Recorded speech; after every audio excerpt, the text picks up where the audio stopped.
Hi everybody, it's Nancy. Welcome back to our support group for pet parents who have fur babies that suffer from either seizures or epilepsy. This is in no way meant to replace getting professional help from your veterinarian. I am not a vet, I'm not medically trained, so if you do suspect that your pet is having seizures or epilepsy, please contact your vet and follow what they say. I do apologize for the sunglasses, but it is very bright out, so you're either going to see me squinting a lot or I had to put the sunglasses on because it's a beautiful day and I just wanted to sit outside. So no journal entries today. I just wanted to talk a little bit. I've had a few people reach out to me and tell me about their pets, which were all dogs actually that were contacted to me. They all, concerned about their pets and their dogs, and were telling me what kind of dog they had and what kind of medicines they're on. And one lady was saying, she just can't afford to go to a neurologist. Her vet has given as much medication as the vet is allowed to give and has suggested that they go to a neurologist, but they just can't afford it, and sometimes that happens, so you have to make do with what you can afford. We did take Sadie to a vet, to a neurologist, and were able to get her a lot of the testing that we needed to get.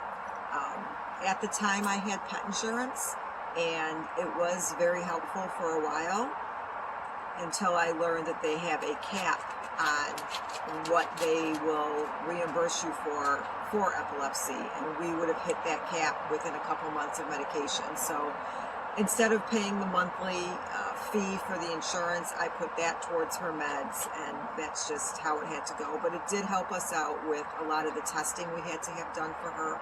It did help pay for an MRI, a spinal tap, quite a few tests that we had to have done before I had to go ahead and cancel it because it just wasn't beneficial anymore. So I did want to explain there's different kinds of epilepsy. Like Sadie has idiopathic epilepsy, which means that they don't know the cause of it. They don't know why she has the seizures. It is common in her breed, so that's really the only answer I could get. They did think it might have been caused from the stress of my husband went from working from home for the first 6 years of her life to getting a job outside of the house. And within the first month of that, she started having seizures. So they attribute it to the stress of all of a sudden being home alone.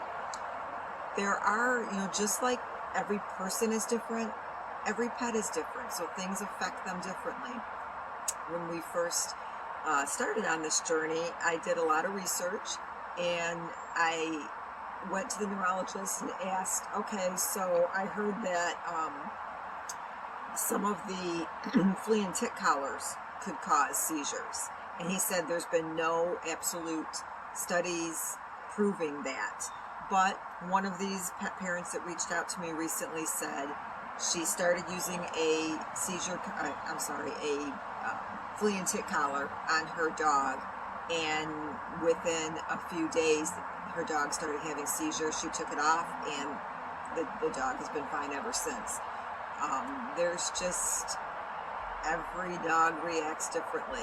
I mean, just with just that flea and tick medication, as all the disclaimers say, could cause neurological problems. So you got to be careful with that. It could cause no problems, just like with people. Some medications affect people differently, and I could take the same medication as someone else, they're fine, and it could affect me differently. So it's the same thing with your pets. There's another theory that another person reached out to me, and I have heard this before, that people that use diffusers or essential oils in their home, that can cause seizures, and only certain scents. So if you do use essential oils, or you used a diffuser in your home with the oils, make sure you do a little research, because there are certain scents that can cause your dog or cat not only seizures, but it could develop they have breathing problems. So you have to really do a lot of research. Something you think is totally harmless, if you start using something new and you see a reaction in your pet, do a little research. maybe stop using it until you can totally eliminate it. Call your vet. Call your, if you have a neurologist for your dog or cat, call them and ask them. Go online. There's, all kinds of information online. But I would definitely talk to your veterinarian at least. And if you see a correlation between, I brought this into the house and my dog started getting sick, whether it's throwing up, breathing problems, seizures, sleeping too much, lethargy, anything that is just out of the ordinary for your pet. We have to be the advocates for them. Obviously, they can't speak. If they could tell us what was wrong, and that would be great, but they can't speak. So we have to pay very close attention and be able to tell the vets and the doctors exactly what's going on with them and what the conditions were, why this happened. And not just for, epilepsy, not just for something more serious. You have to pay attention if your dog was running too much one day and the next day all of a sudden is limping or picking their paw up and can't run like they used to. That's how we found out she tore her ACL.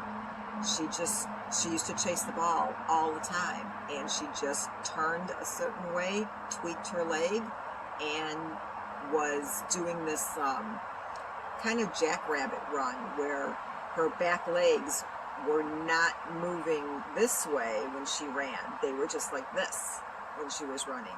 So that was one of the things the orthopedic surgeon asked us. Yes, she had an orthopedic surgeon because she needed the ACL surgery. So as I said in the earlier episode, we don't have kids. She's my child, so I do treat her like a child and take her to all these specialists if I have to, because I want what's best for her and I want her around as long as possible.